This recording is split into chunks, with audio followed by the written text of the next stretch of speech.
Currently, all the top players in North America and around the world are spamming Twisted Fate. Why is Twisted Fate such a good legend? Well, because of one thing and one thing only. He guarantees that you can have perfect items. And the reason why perfect items are so strong in the metagame is because they nerf so many combat augments across the board.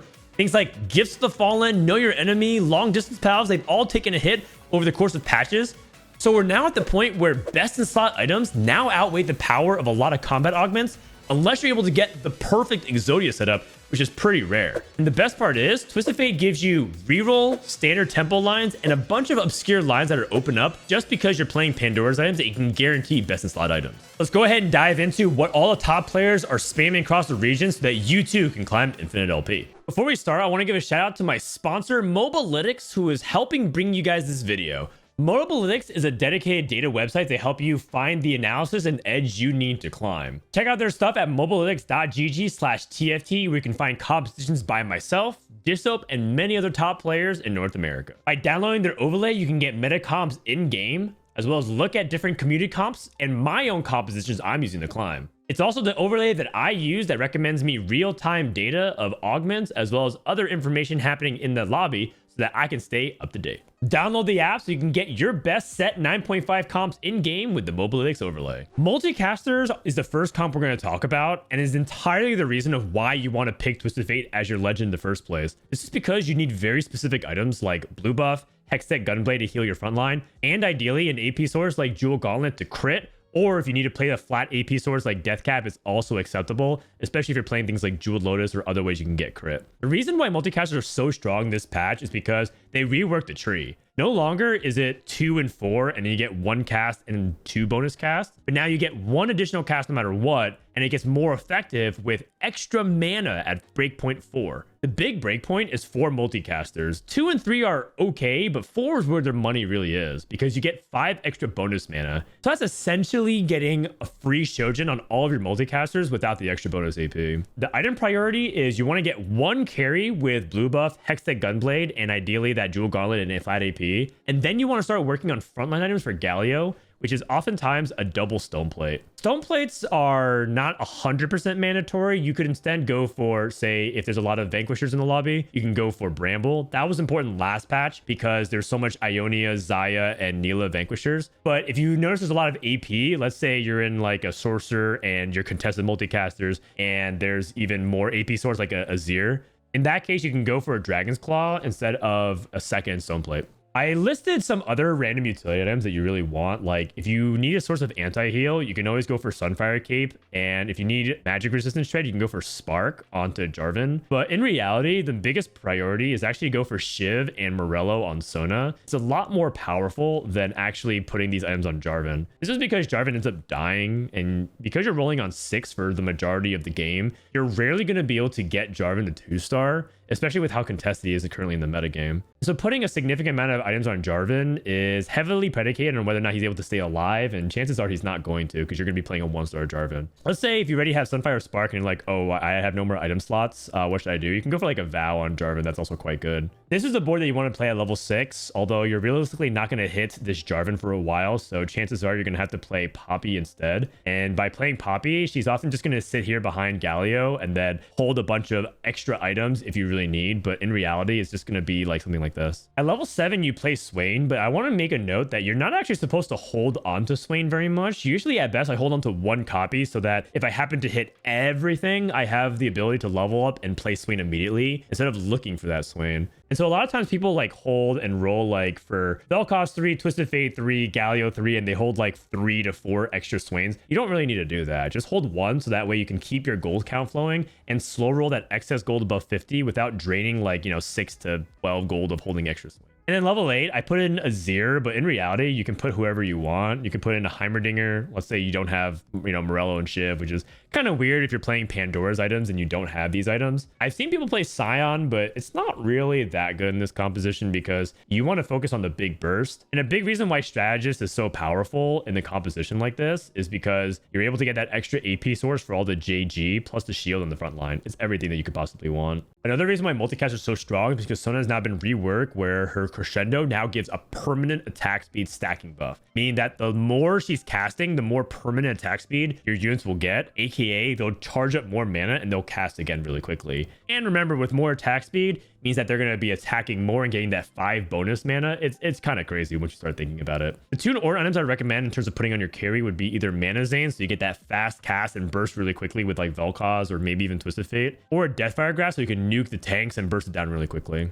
If you do need a frontline item, you could probably put like Eternal Winter or Anima Visage on Galio, but make sure that Galio is properly stacked. In late game scenarios, you actually might play 3-item Galio and get the Radiant item onto Sona instead for the Demacia buff. And this actually is entirely intentional and quite good sometimes if you have 3-star Galio and a 3-star Sona, or even a situation where you need a little bit extra oomph because let's say you're contested and you have Twisted Fate 2, Vel'Koz 3, Sona 3. You want to actually give that Radiant item to Sona instead and then get a 3rd item on Galio, which can be, you know, Stoneplate or Redemption or maybe even like a Crown Guard. It's totally acceptable, and it's not that weird to actually play for the Radiant on Sona because of how good she is currently with the stacking buffs. In terms of build up, my favorite start right now with multicasters actually has nothing to do with them. Instead, I want to play around Cassio and Renekton so we can get early Shurima synergy and a proper holder of things like Blue Buff, Gunblade. You can get this Stoneplate onto Renekton, which can be quite good, and you position something like this with Shurima Bruiser. At this point, if you're able to pick up Galio, you can just tech the Galio in and just have this Invoker, but don't move the items too quickly because chances are you have Renekton 2 and only Galio 1. Remember that you're probably still holding things like Poppy and the other multicasters on your bench. Don't replace 2-star Cassio and 2-star Renekton until you're able to get those units 2-star or you're at level 6 directly.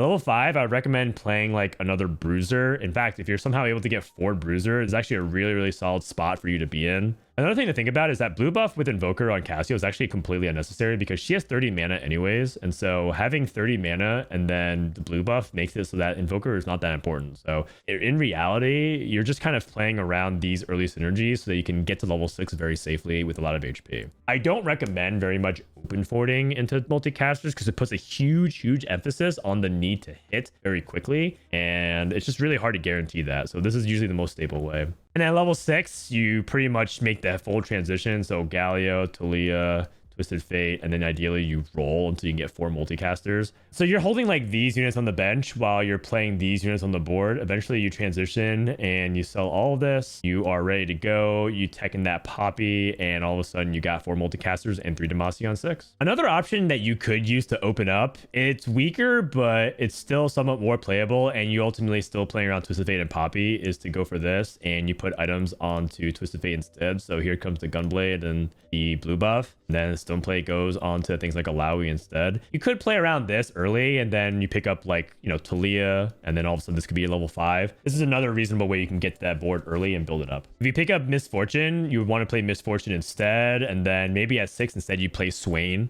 And in reality, when you are slow rolling at 6, you don't have to immediately make the big transition to like 4 multicaster. You could play something like this at level 6 or like, you know, 2 to 3 rounds until you're holding the other pieces and then slowly transition this into the Galio and the multicaster board. So this ends up going away and you find that Galio instead. And then this goes away and then you find, say, the Vel'Koz. And so when it comes in, you're back at the original board. One thing about positioning is that Sona actually likes to be in the center of things. I think that's something I didn't actually cover, but Sona now buffs adjacent allies. So yeah, you want to buff to the left and right. So you don't actually have to put her in the corner. In the past, you need to put her in the corner to get that attack speed buff, but now she buffs people around her. And then don't try to like clump up too hard. You can always put like 1 multicaster on the very end. So that way you don't get hit by things like Jarvan ults and whatnot. Also, if you notice that there's going to be too much pressure, plus you have like 1-star Vel'Koz or 1-star Talia, you can always just separate and play something like this and don't full greed that value. The second most popular comp that you're going to be looking to play with Twisted Fate is Freljord Nilah. Freljord Nilah is predicated off the good synergy between Nilah's ability with her windshield wiper-like effect with RFCs, and then the chilling effect passive of Sejuani that does a lot of true damage, especially within the circle that gets hit by that chill. This is actually really important when you're able to have Nilah be safely tucked behind Sejuani too, and then you just watch her AoE down the entire board with a bunch of true damage. Surprisingly, this is also really good at dealing with single target high HP units. Like I've seen it beat a lot of like Neeko 3s and whatnot if you're able to get a really stacked Sejuani to stay alive, because the Neeko can't really burst something like the Sejuani very quickly, and so you're able to whittle it down with that true damage. Kind of depends on the healing source though, so make sure you have some anti-heal as well prepared for that. The priority list is you want go RFC, Giant Slayer, and then work on Sejuani items, then work on the second RFC. The thing about the double RFC Giant Slayer early game is that there's not many good holders of these items. Only like 1 or 2 that you could possibly justify because no one really cares about range extension early. And you do get like the bonus attack speed, but it's not particularly super important on any champion early game. And so what ends up happening when you play for Nilah Sejuani is you're not actually that strong early. Chances are you're probably going to lose streak a lot because you're focusing on these items. The most common way to play this is to lose all the way from the beginning of stage 2 all the way until 3-5, level to 7, and then roll all of your gold until you hit Sejuani 2 and ideally Nilah 2, but realistically you're going to hit one of the two. And then you're going to play around 3 Bilgewater so you get the really strong cannonball synergy with the physical damage of Nilah. Bilgewater is important, by the way. Don't ignore it. And the reason why it's important is because you don't actually have a secondary carry in this composition for the most part. I know I put like Scion and Aatrox in Gangplanks, which we'll talk about more in the build-up, but the reality is Nilah is the solo carry and the secondary carry is the Bilgewater cannon. It's not like Ashe and Sejuani are going to be dealing a meaningful amount of damage, even though they are crucial for how the comp works. This is actually one of the few comps where it's like kind of the sum of its parts plus a hyper carry, and that's pretty rare currently in the metagame. Not to mention that it's kind of sweet to actually see Nilah just do the whole like wave thing and just like destroy the entire board slowly over time, or even burst backline carries. Speaking of which, that's why positioning is important for this composition. Even though you have double RFC, putting her in the corner means that with the double RFC, she's barely going to hit 1 hex above your front line. This means if you put Nilah up 1 hex, for example, that means she's going to be able to hit 1 row deeper. If you're really greedy about it and you know that there's no punish for it, you can put Nilah in the 2nd row and almost start hitting backline immediately, especially if it's in the immediate corner. So you have a lot of different opportunities to position, but the most important thing in core concept is remember that Nilah needs to be on the same side as Sejuani because where she AoEs is a hex radius around her, and you want to make sure that Nilah is able to capitalize on that AoE. Same thing with Ashe. Ashe wants to trigger that passive, so make sure you put her in the center. And also, I didn't actually put this as an item, but I talked about anti-heal being important. One of the best items you can make for Ashe is Morellonomicon. And Morellonomicon is particularly really good because it procs off of physical damage now, so she can apply that as an AoE effect onto the entire board. These kinds of units like Aatrox is just luxury items as well as game playing. Chances are you're going to be playing, you know, other units like Misfortune, for example, and maybe even Azir if you need like another point of damage. So you can get that strategist and AP damage in. And then this Scion could be any bruiser you want, which again, we'll show you up in the build up in the meantime. If you are looking for Ornn items, I actually think Ornn items stacking Sejuani is more important than Nilah because Nilah needs specifically 2 RFCs and the Giant Slayer is really good to make sure she can get past tanks. You could get away with not having Giant Slayer on Nilah, but if you were to pick an Ornn item, I would choose Sniper's Focus over an RFC on Nilah. And then I would go for Anima Visage or Eternal Winter on Sejuani instead. Hull Crusher is probably okay as well. That would probably replace Protector's Vow in that instance. The big question is when you can move from level 7 to level 8 because ultimately you do want to play this. And again, I want to emphasize that you either need Nilah 2 or Sejuani 2 before you can move up. Very rare you can go to level 8 and actually roll for everything. Usually you only can do that if you're like super far ahead in HP and have a ton of gold, or it's one of those portals that really enables leveling like Yuumi Zoom Zone. If you go to 9 somehow, I mean, this comp is already showing you a lot of top end, but I'd probably play a Heimerdinger or a Rise in this spot. Freljord Rise is actually really good in this composition because it just locks down a bunch of things and it just works really, really well with this composition. You could just buy a lot of different 5 costs. I mean, for the most part, it's pretty much just whatever you hit. So Rise is pretty good, or even just a Heimerdinger plus a turret. In terms of the build-up, I actually like Cassio, Samira, and Swain for a Noxus core the most because you could put things like Giant Slayer on either of the units, whatever you 2-star. So if you 2-star Samira, put it on Samira, or if you 2-star Cassio, put it on Cassio.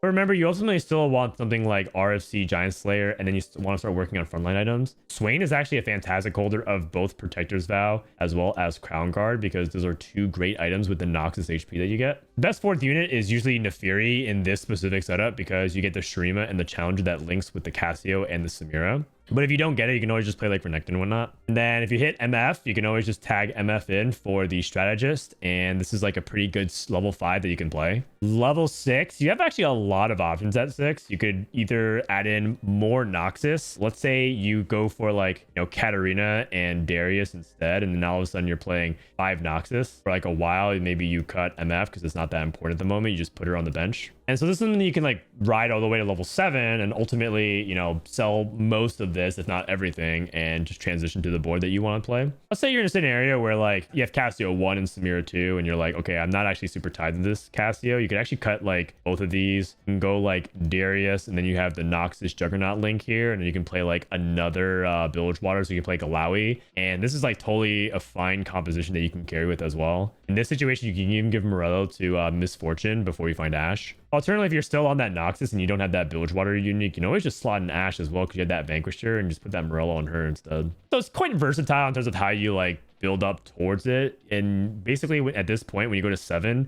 you just sell these 2 units and you replace them with the 4 cost. So Sejuani and Nilah go in, and then you just tag in any bruiser. A lot of times you're going to play like Vi because she's the cheapest, but if you hit Rek'Sai 2, you could totally play Rek'Sai 2. And this actually opens up another point of conversation, which is if you don't hit Nilah, who's supposed to hold your items? Sometimes people play like Mordekaiser because Mordekaiser actually is quite good with the RFC setup. So you could probably like do something like RFC Giant Slayer on Mordekaiser, and then before you're able to like fully transition into like the Bilgewater stuff, you're still playing Noxus for a while. So in this case, you're probably just going back and playing Swain. This is a variation that you might play until you hit Nilah. It's not something that you're supposed to stay on. So if you hit Mordekaiser 2, you're like, okay, great, I'm going to roll with this for a while. But I will tell you that it's not actually a high performing comp just like this. If you play this for the rest of the game, you're probably going to get like a 5th or 6th. You know, if that ends up happening because you don't end up hitting Nilah ever and you're stuck on like Sedge 1, I guess that's a good 5th. But just keep in mind that Mordekaiser and these like, you know, other units are always temporary until you can hit Nilah.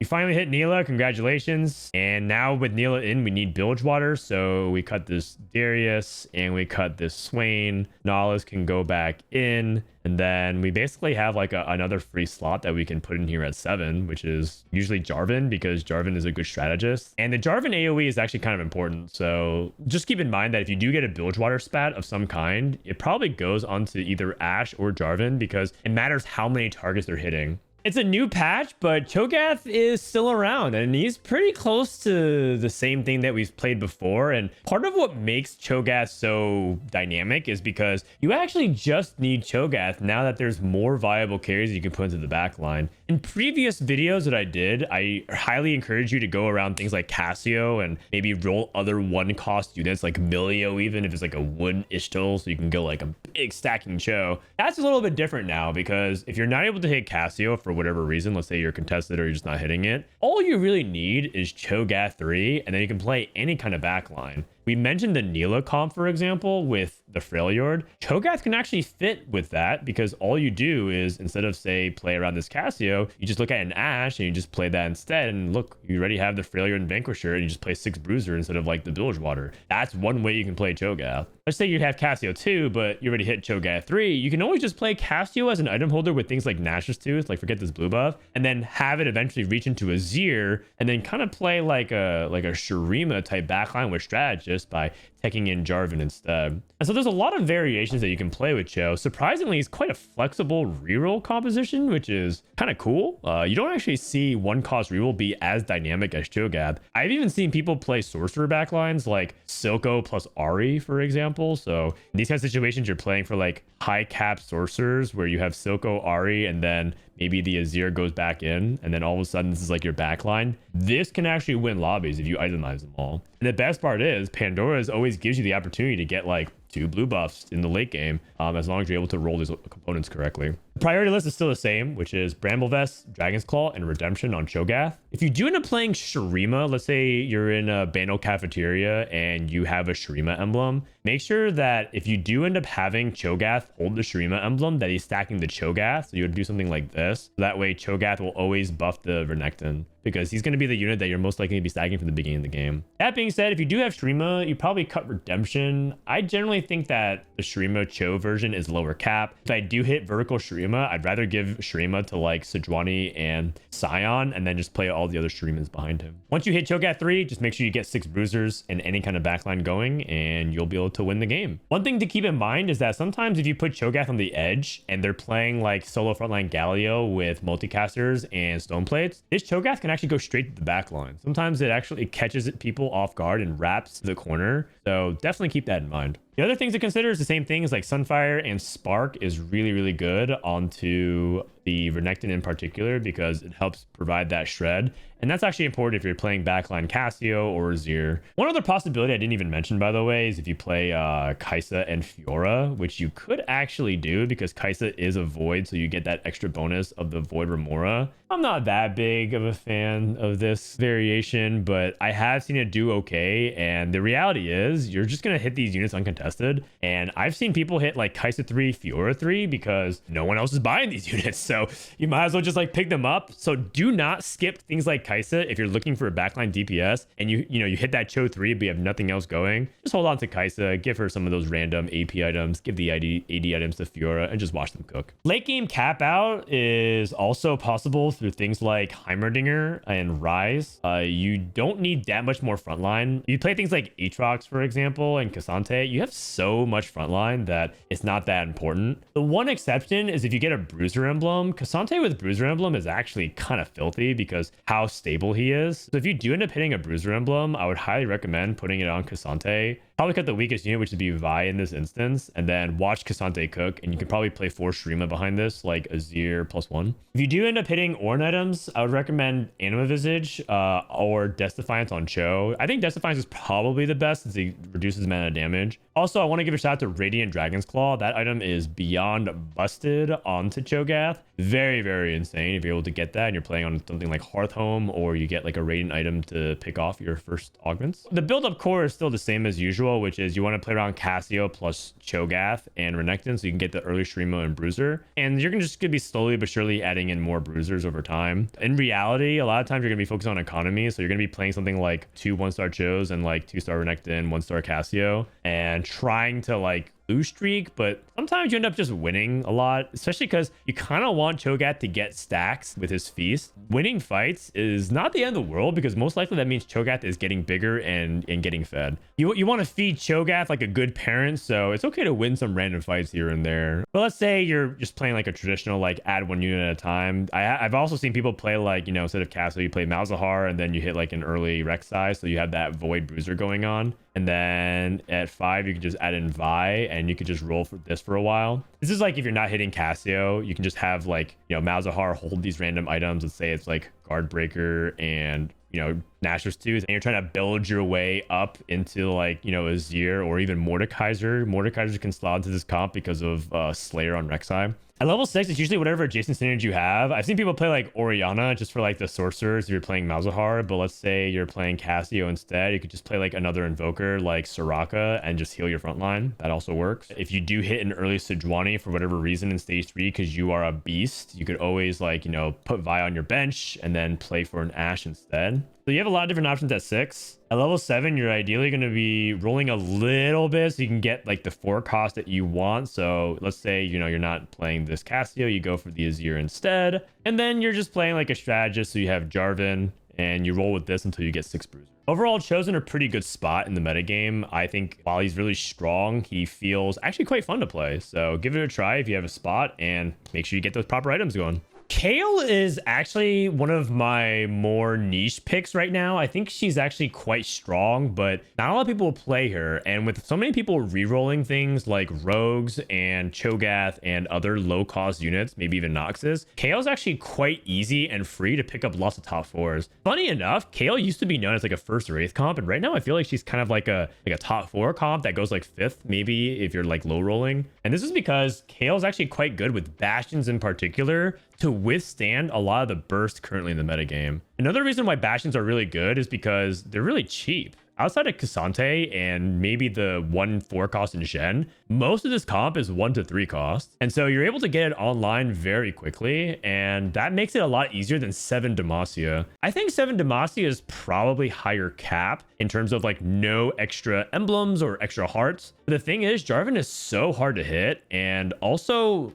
I don't know about you, but when I'm like trying to look for Fiora, for some reason she doesn't show up. And so if you're stuck on 5 Demacia, you're like in no man's land and you're in like a really bad spot because you have to roll a lot, versus these bastions are cheap and effective and let you be really efficient with your rolls. The most important thing when you're playing Kayle and you're trying to roll your Pandora's items is to go for double Rage Blade. Even more important than any of the frontline item, because that double Rage Blade means that when you are ready to spike, you are going to spike very hard. And the other thing is, this comp, the frontline specificity is not that important of your items. So in other compositions, for example, we talked about multicasters, you do want those like double stone plate or like stone plate, you know, declaw for like specific matchups. Or if you're playing things like Chogath, you need specific items for Chogath. This is the case where you're stacking Alawi 3, and it's not actually that important as long as you have things like that make sense. So you can put Bramble, Declaw, Warmogs, or you can go for Redemption, Sunfire, and Stoneplate. There's a lot of different things you can justify as long as you get Alawi to have 3 items that kind of are good for tanking. The other thing to think about is that Alawi's positioning is really important for Kayle, because Alawi heals based off how much damage the target is taking. So if Kayle is ramping up and attacking the same target that Alawi's hitting, then you're actually healing the Alawi as if Kayle has Gunblade attached to her. It's almost like a direct soul link. So it's very, very good to make sure to position Alawi right in front of the Kayle so that they're lined up on the same target. Positioning wise though, after that, I kind of have Taric next to Alawi to help keep her alive, and that Redemption can go on her. But remember, Redemption can be on Alawi, Sunfire can be on Alawi, things like that. And a lot of times you're going to be playing like Kassadin instead of this, and you know, maybe you end up getting a +1 Bastion, and that's what you end up rolling for a while until you're able to hit Shen and Cassante. Don't feel like you have to clump Kayle and Quinn ever, pretty much like beyond stage 2. It doesn't really matter. The Demacia buff, it's 5 armor and magic resistance. 5. Like, that's barely anything in the late game. In the early game, it might be able to help kill a couple extra units, so you might clump, and I'll show you in the build-up, but it's not that important. You're most likely always going to be tagging the Radiamon on Kayle. The only exception to this, and I'm not entirely sure yet because I have to test it myself, but there's a possibility that you put a 3rd item on Kayle, like, you know, a Giant Slayer or whatever, and then you actually stack a Quinn 3, and then you go for items like Last Whisper and Infinity Edge on Quinn, you give her the Radiant Deathblade. Then all of a sudden you have 2 backline carries, which can be very, very powerful. This is usually only in the instance when you're stuck rolling on 7 forever and you're going for Quinn 3 as your only out, or you just so happen to hit like a bunch of Quins and you're just going to go for it. Generally speaking, would not recommend very commonly to go for this. I've tried it a couple times and I don't think it moves the needle very much, but it's another out for you to play for. In terms of capping out, Heimerdinger is fantastic in this setup with Bastions because he gives you like a lot of what you need. Let's say you don't have anti-heal, you can get that burn, or you can go for that shrink. And Golden Nader actually surprisingly can be pretty clutch in these kinds of situations because sometimes you just lack a little bit extra damage since Bastion is so defense forward that you don't actually have like enough offense. So sometimes giving like Rage Blade to Heimer plus that Golden Nader and burn can be really, really good. My preference though, if I could choose, is 3 burn. Kayle has built-in magic resistance shreds, so if I were to be picky, I would say that the best Heimerdinger setup is no Sunfire Cape, 3x burn on the turret, and then you get all the value off of Heimerdinger that way. There is a variation where if you get like +1 Slayer, you can play for like Mord and Aatrox, and this could be like your level 9, and Aatrox is actually quite solid right now as a random unit you can itemize to carry. But because it's a 5 cost and because of how expensive it is, and plus you're probably not going to have many items to play on Aatrox, it's kind of rare. 8 Bastion is totally worth it. If you do find an extra Bastion emblem, the best unit to actually hold it is Ishtal Rise. Ishtal Rise actually scales off of his resistances, so if you get a Bastion crest on him, it's very, very good. And in this case, I would try to prioritize 8 Bastion at level 9 and roll for Rise 2 plus Cassante 2. Horde items don't really make a lot of sense for this composition. The only one that I think is remotely okay is Eternal Winter, because you have so much tankiness of a Bastion that it's going to be hard for people to kill you, so you can slow down a bunch of attack speed. But the meta is not like super attack speed oriented. It's a lot of AP bursting, so I wouldn't really recommend going for Ornn items here right now. Build up is pretty much exactly what you expect, which is like a lot of times you're actually playing stuff like this, like 2 Kales and Poppy. You actually don't really want to win streak with this composition. Well, 1, you usually can't, but 2, you need as much gold as possible because hitting that KO 3 and Alawi is really, really crucial. So chances are you're going to be doing this. Don't forget that if you need to lose, what you could do something is like, you know, play 2 KOs and this Alawi, keep the Poppy on your bench, and then play, I don't know, just like this random like Ori or something. Or this is if like, you know, Piltover players are in your pool, or you know that some people are trying to lose streak. Just do your best to lose. but definitely hold on to every Poppy, Alawi, and Kale that you possibly can. Let's say you are in a position where you're win streaking though, and you do have like a Rage Blade on Kale because you're playing Pandora's, you need to commit your items onto the bench. Put your items onto Galio instead. Let's say you have like Stone Plate and Redemption. And just give the items to Galio, so that way Galio is getting these items and you can eventually move them to Alawi. Because at this end of stage 2, you'll be level 4. You're probably going to sell this Galio, which sounds crazy because usually we play around Galio, and then eventually you're going to look for Quinn, and then as you're rolling down, you're going to be basically rolling for these 4 units only while holding a Kassadin and maybe like a Taric or a single Neeko. Don't get too baited in holding all of these units, because in reality, if you're going to be rolling for Poppy 3, KO 3, and Alawi 3, you're not going to have enough bench space to hold all these units as well on the left. Just hold like 1 copy of each, and if you need to sell anything to make room for these 3-star units potentially, just sell these 3 costs and come back to them later. At level 5, you're going to play this Kassadin, and at level 6, you play around Neeko. There's actually one tech about Kale that I'm ready to share, which is I think Fire Ishtal is actually quite good in a specific setup where you're able to get Kale to burn their opponents if you don't have anti-heal. In this setup specifically, you're not going for 6 Bastion, you're actually going for only 4. You're playing Milio and 7, and instead of Kassadin, you're going for a Shen instead, and you get the Invoker this way. Let's say you had this Kale in the bottom right. If she's on the Fire Hex, she's actually going to burn based off her ability power, and this is a surprisingly really stable way to play mid game without getting the 6 Bastion. So give it a try. If it's Fire Ishtal in particular, Kale can actually do some big things. At level 8, you're probably looking for anything that just makes sense, so ideally more Bastion units. You can also play Taric and Soraka. You know, you did different variations you can play, and let's say you get a +1 Bastion unit, you can give it to Soraka instead. Lots of different ways you can customize, but ultimately K'Sante is worth playing if you get 6 Bastion, and K'Sante is a way to deal with those super tanks that are really unkillable, like that Chogath, like that Galio. Invoker Neeko is the last of the compositions that I would recommend playing around Twisted Fate Pandora's items. And this is because this is a composition that needs a lot of rods and tears to really pop off. Neeko needs one of each type of item. She needs a survivability item, she needs a damage item, and she needs a healing item.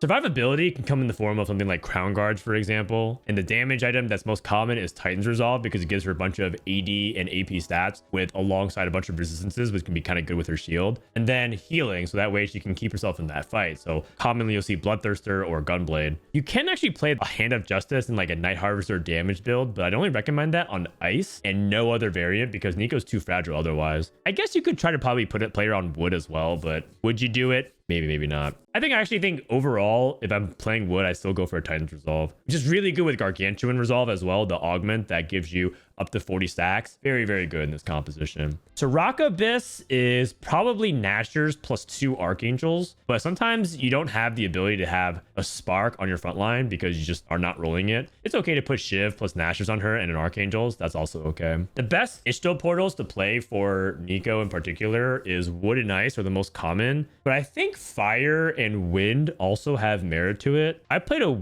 4 Wind game actually with Ishtal on Placidium Library, and that was surprisingly not too bad, although my positioning was like kind of grieved. It was like really, really awkward because I had long distance pals. But no matter what, I feel like this composition still has even more expiration. This is probably one of the least optimized comps in the game that has possibility of winning out lobbies. This is because it's not just Ishtal, but Invokers and Bastion and Targon, and even some of these other adjacent traits like, you know, Ionia and Shurima are also playable depending on your spot. So like, for example, let's say you're in a situation where you're playing the Fire Hex and you get like extra fires. You could totally put something like Karma into it and then have Karma be a secondary carry because now they buffed her. So 3-star Karma with +1 Invoker to go 6 Invokers is actually pretty good again. Or if you get like extra Targon +1, you can say play Aphelios instead and go for 4 Targon, which is quite good. Or if you get like a +1 Bastion and, you know, you put it on Ishtal Rise and you go for that 6 Bastion setup we talked about, which can be really good. You're not playing Karma in this instance, you're playing Bastion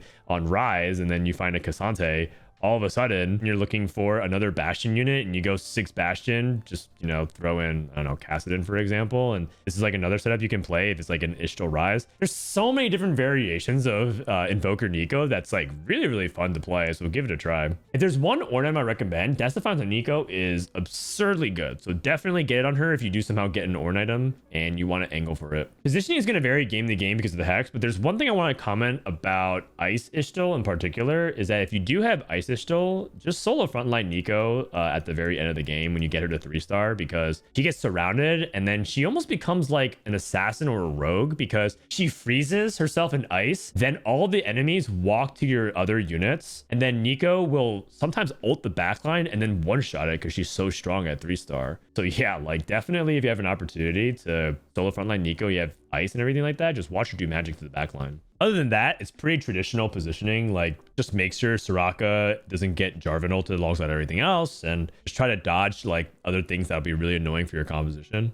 Another thing that people might be wondering is, when do I start itemizing things like Taric versus Shen versus other bastions? Usually Shen is just going to be harder to hit, so you give these things like, let's say you have Redemption and Sunfire K, put them on Taric because you're more likely going to 2-star Taric before you hit Shen, but you also could give random items to Shen as well. For example, let's say you're playing Gargantuan Resolve. If you just get more Titans, just give them to Shen. It's actually quite good if you end up getting that set up. In fact, I'm pretty sure you could do the same exact setup on Shen with like Titans Resolve, Crown Guard +1 is very, very good on him too. Let's talk about build up. It's actually going to be quite similar to what you couldn't expect in terms of having early game holders, which is Cassio plus a Bastion. A lot of times you're going to play like Poppy, Cassio plus Soraka and have this as your Bastion Invoker. And this is because eventually when you hit Taric and you hit Neeko, they just slot in almost effortlessly. Like Neeko goes in and then you hit Milio instead of this Cassio. And then you eventually hit this Taric as well. And all of a sudden, boom, you just have like a really solid core 4 units to play around, and then add in Bastions as needed or other Invokers. This is like the way you kind of get build up, is the most common. You also could play Void into it. It's actually not terrible whatsoever because you can play Malzahar with Kassadin and then just link it with Chogath. Then let's say you hit like an early Taric, and all of a sudden you're kind of linking the Sorcerer with the Bastion, and this is going to be holding your Soraka items. So let's say you hit Nashor's Tooth, it just hits there, and then you get Archangel somehow as well. This is like definitely something that you can play in stage 2 and be pretty strong. And you actually have like a lot of flexibility with your 5th unit. As you get to level 5, you could play, you know, Reknekton for Bruiser, or you find that Soraka and now you start checking in that Targon. And this is like a really stable way for you to slowly sub them out and get Neeko in,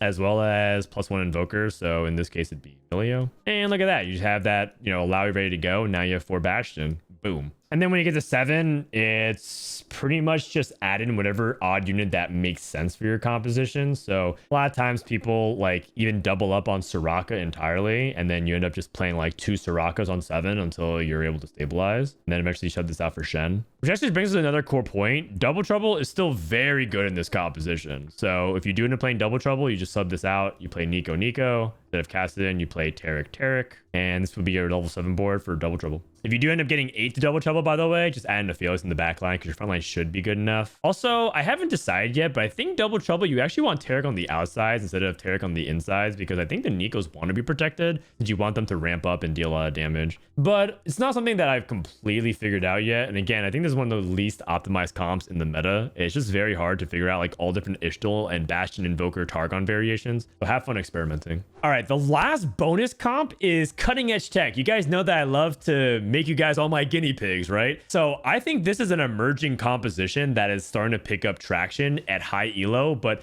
very few people know about it, and only the true knowers are the ones that are able to pull it off. So if you're willing to master this build, you could be one of the few people who are open to this line, and it could work out well. Orianna Carry, aka Orianna Grande, is predicated off of the recent buffs that Orianna received in the patch, and she's really strong with attack speed, mana generation, and healing source for your frontline like Hextech Gunblade. The Nashor's Tooth is, I think, the best item for her because it just gives her everything she wants, the attack speed, the mana generation, as well as the AP, but you can also play Rage Blade instead of it. I've seen that work. The Shojin is in tandem with the Nashor's Tooth and that Rage Blade, so you are able to cast really often, shielding a bunch of different targets. And Gunblade just helps sustain that front line, so that way you can keep them alive and keep yourself competitive, because the moment your front line crumbles, Orianna loses time. And remember, she's single target and you don't have a lot of AoE, so you kind of need the ability to pick off things one at a time. In this instance, you're gonna probably just play it kind of similar to any other 1-cost reroll, where you mass up the Oriannas and you go for Orianna 3 by slow rolling at 5. The condition for this composition is if you open up voids and you have like an Orianna 2 early. I wouldn't try to play it unless I have that condition, because you need to be strong early game. This is not a composition that generally wins out, although it can get first place. That usually depends on you hitting things like RE2, getting an extra sorcerer, getting 8 sorcerers online,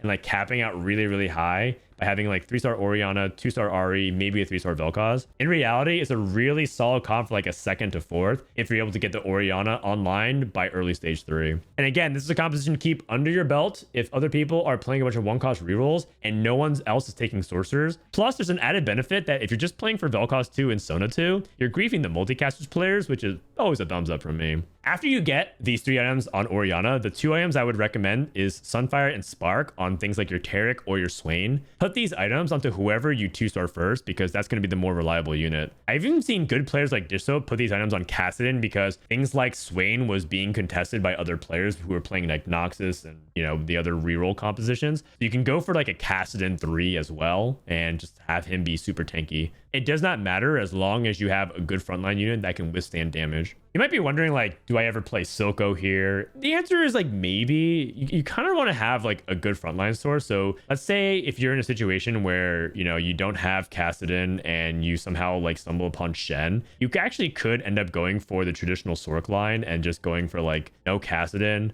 play Shen, and then you play Silco instead. And then maybe these items are on Silco because you don't have Ari and you're just playing like, you know, whatever sorcerer you have +1. That could also work as well. And it's something that needs a little bit more testing, but I'm pretty sure traditional sorcerer is just good with this line. As usual, you kind of want to have things like Overcharged Mana Font, a Sorcerer Heart, or anything that helps you keep your frontline alive, like Healing Orbs can be really, really good. So that way you're bursting and staying alive. Also, don't forget the fact that strategists can be quite good. So if you're like level 8 and you have a +1 sorcerer, like you can have no Ari here, and if you have a Sorcerer Emblem can instead be like played on the Shen, and you could play something like this. Sona is the best multicaster to play with Vel'Koz because she ends up being really good with buffing the attack speed of Orianna. So don't forget that Sona's secondary effect, not just the damage, is really, really good for Orianna in particular. I mean, other than that, positioning wise, it's pretty straightforward and you just add more sorcerers. So it's pretty underground tech. I definitely want more people to try it out. And if it works out for you, great. If not, don't blame the messenger. I've seen it do really well. If you do find Ornn items, I recommend going for like the Mana Zane Silco or like, you know, Vel'Koz, Sona, or going for like more frontline items. You don't really need anything for Orianna. I don't think DFG is particularly very good on her because most of her DPS comes just through her constant casting and less about like bursting one target really quickly. The last thing to consider is that you actually can play a slight Piltover cashed out into this, which I'll show you in the build-up. For openers, there's 2 openers that I really like with Orianna. The first I already mentioned, which is Void. I'm pretty sure Void is like just the best way to open up period with any kind of sorcerer opening ever because it just gives you frontline and a good enough DPS. So this is the ideal opener. Then you slowly tech in more sorcerers. Let's say you find an early Taric. This ends up linking very, very nicely. If you have like an early Swain too, it might absolutely be worth cutting the Void entirely and playing this as your level 5 so you can have like, you know, good semblance of frontline and backline DPS. And this is going to be something that you slow roll for a long time until you hit Orianna 3. And then at 6, you just add in whatever that makes sense. So let's say you play like a Misfortune for strategist, or if you add another Void to just get that Void in a little bit more frontline. Maybe you want to play Soraka so you support your frontline a little bit more with that Targon. That could also work. And also the Targon with its increased shielding works really well with Orianna in particular. And then at 7, you're going to go for the extra sorcerers. So in this case, it'll be Vel'Koz and Silco. If you do have a +1, the Sorcerer Emblem probably goes onto Kassadin until you hit Shen, or you just stay on Kassadin for a really long time. And this is just what you end up committing to. And then we mentioned at the very beginning, but if you need to cap out high, go for Ari2, and then you go for 8 sorcerers. Maybe cut something like the Malzahar because you don't need Void late game. And don't forget about things like Jarvan. If you still need something, I probably would recommend going for like Scion or Aatrox in the late stages of the game so that you have a little bit more frontline because sorcerers are so burst oriented. You just need to make sure you have frontline that can sustain it. I mentioned there was 2 variations that you could play. The other variation that you could go for, and it's riskier, but you know, may actually end up working out, is Piltover. Let's say you have Orianna and you have like a bunch of AP items and you're trying to go for that Pandora's item start. You start Piltover, and then, you know, at level 4, you're adding in Malzahar. And at 5, you actually can just pretty much just add more sorcerers. So you can just add like Swain, for example, and just try to cash out here once you hit Orianna 3. And the funny thing is, because you are slow rolling, you're not pressured to win. And so you might be able to like 6 or 7 loss into a cash out. When eventually you get to level 6 and you hit Orianna 3, you play like a Taric. This board should be good enough with Orianna 3 to like win and cash out in the middle of stage 3. And if you do, you just sell this Echo and this Vi, and then you just go into a 6 Orc board. It's definitely a riskier take, but it's something that I want to put out there because I think there's potential to having some really high cap with it. Plus with Pandora's, if you get like bad items, you know, like a rating item you don't want or whatever, you can always just roll it and see what you end up getting. So there you have it. All the compositions that I think are really strong with Twisted Fate. If you master these 5 or 6 compositions, you will be able to climb however you want and get to that rank that you always wanted this patch. I will say that there are more lines even open to Twisted Fate that I didn't cover, but these are the most common that you should master first before working on the others. And also, as always, don't feel like you have to play Twisted Fate this patch. It just happens to be the strongest strategy that many top players are climbing to rank 1. So if you're having success playing Urf or Ezreal or Poro or some of these other more obscure legends even in B tier, go ahead and play them and enjoy it. But I just want to make sure to put all the information out there so that you don't feel left out. Let me know what you guys think in the comments below, and I'll see you guys in the next video.